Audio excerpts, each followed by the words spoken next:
ভারত বাংলাদেশ সীমান্তে এই মুহূর্তে ঠিক কি চলছে? গত কয়েকদিনে অন্তত ২০টি পয়েন্ট দিয়ে ২০০টিরও বেশি মানুষকে বাংলাদেশে ঠেলে দেওয়ার চেষ্টা করেছে ভারতীয় সীমান্তরক্ষী বাহিনী বা বিএসএফ।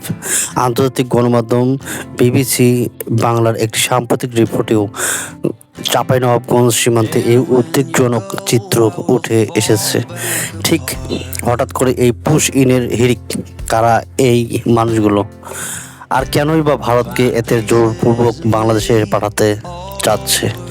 আজকের ভিডিওতে আমরা এই পুরো বিষয়টি বিস্তারিত বিশ্লেষণ করব।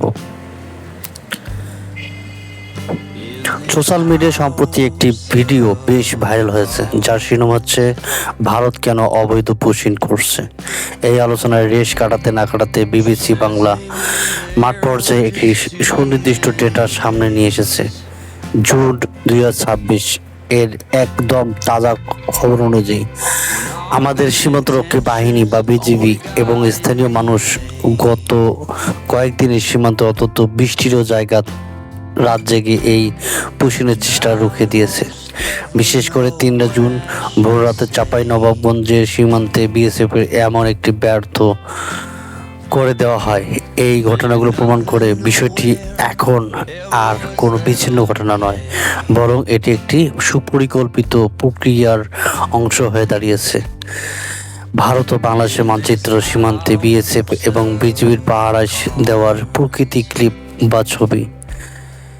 এখন প্রশ্ন আসে, ভারত কেন এই অবৈধ পুশিং বা পুশব্যাক করার চেষ্টা করছে? এর পেছনে মূলত 3টি বড় কারণ রয়েছে। প্রধানত রাজনৈতিক এজেন্ডা ও অভ্যন্তরীণ চাপ। ভারতের ভেতরে রাজনৈতিক প্রায়শই বাংলাভাষী মানুষ, মুসলিম বা নির্দিষ্ট কিছু গোষ্ঠীকে অনুপ্রবেশকারী হিসেবে চিহ্নিত করার জন্য একটি প্রবণতা দেখা যায়।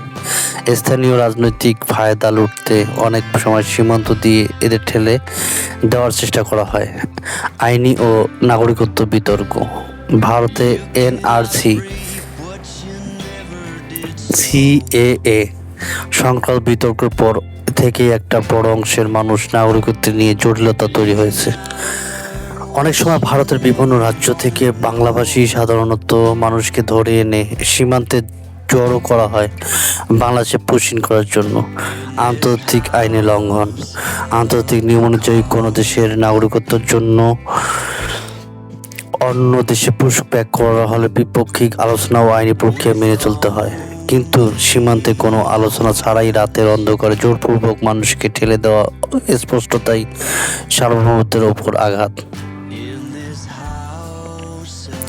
এই সংকটময় পরিস্থিতিতে আমাদের সীমান্তরক্ষী বাহিনী বিজিবি অন্তত প্রশংসনীয় ভূমিকা পালন করছে। স্থানীয় গ্রামবাসীদের সাথে নিয়ে তার রাত জেগে সীমান্ত পাহারা দিচ্ছে এবং বিএসএফ এর এই অন্যায় পুশ ইনের চেষ্টা রেখে দিচ্ছে। তবে শুধু সীমান্ত পাহারা দিয়ে এই সমস্যার স্থায়ী সমাধান সম্ভব নয়। এর জন্য প্রয়োজন তীব্র কূটনৈতিক প্রতিবাদ এবং আন্তর্জাতিক পর্যায়ে এই ইস্যুটিকে তুলে ধরা।